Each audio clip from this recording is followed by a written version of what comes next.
okey je lah kan kalau student beli macam iPhone untuk diorang guna daripada duit scholarship tu. Okey je lah kan. Oh, ni bahaya nak jawab. Sensitif ni. Bagi saya,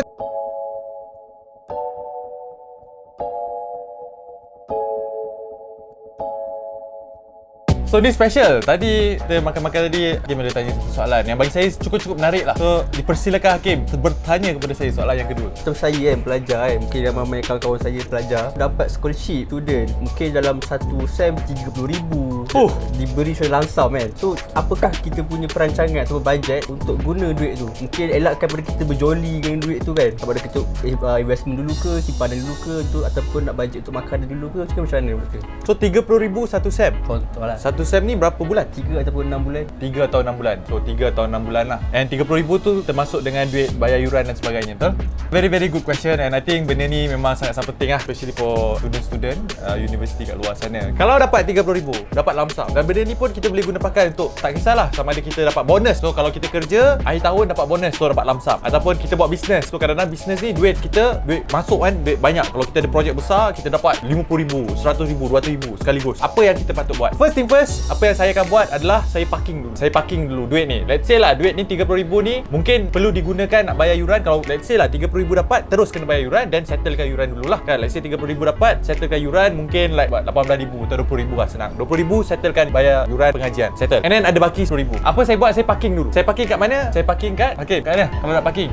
SG. Oh, memang betul. Follower terbaik. Dia tahu jawapan. Kita parking kat tempat pelaburan berisiko rendah. Berisiko rendah ni maksudnya apa? Pelaburan yang dijamin, capital guaranteed, modalnya dijamin. Yang kedua, memberi pulangan yang konsisten macam ASB. Setiap tahun dapat pulangan. Walaupun pulangan dia berbeza sedikit, tapi setiap tahun dapat pulangan. Dan yang ketiga, aset yang cair. Maksudnya kita boleh keluarkan duit tu bila-bila masa. So saya parking dulu kat ASB. So let's say lah baki 10,000, saya parking dulu dekat ASB. Lepas tu apa yang saya buat? Saya bayar gaji saya. Ataupun sebab kalau kita student, kita ada allowance kan, kita ambil sebahagian daripada duit tu sebagai allowance bulanan kita. Contohnya dalam sebulan kita perlu, let's say lah kita perlu RM2,000 untuk bayar sewa rumah, makan minum dan sebagainya. RM2,000. Saya bayar diri saya RM2,000. RM2,000 yang saya dapat itu saya masukkan dekat bank pertama. Ni saya gabungkan dengan 3 bank system lah. Bank pertama iaitu bank keperluan. Sebahagian daripadanya saya masukkan dalam bank nafsu ataupun bank kemahuan, bank kehendak. Dan lagi satu saya masukkan dalam bank simpanan kan. Kalau let's say bank simpanan ASB, you masuk balik dalam ASB lah, tak ada masalah. So you boleh terus deduct, ataupun you nak ada feel nak masukkan simpanan setiap bulan tu sebab nak latih tabiat menyimpan tu, boleh you masuk and then you masuk balik kat ASB. So you ada satu bank keperluan diguna untuk belanja keperluan harian, keperluan puan dan bulanan, dan ada satu bank kemahuan. Student ni kadang-kadang suka beli apa? Sekarang student suka beli apa? iPhone lah, gadget-gadget. Okey, beli gadget misalnya, ataupun pergi makan kat tempat-tempat hipster, restoran-restoran hipster, boleh guna bank nafsu itu. Tapi bank keperluan guna untuk keperluan lah, maksudnya beli alat stationeries, buku dan sebagainya. So itu apa yang saya buat. Bila kita buat macam ni, kita bukan saja dapat mengawal aliran tunai kita keluar dan masuk, kita juga dapat apa tahu? Kita dapat return ataupun pulangan ke atas duit lebihan yang kita simpan dekat tempat pelaburan risiko rendah tadi.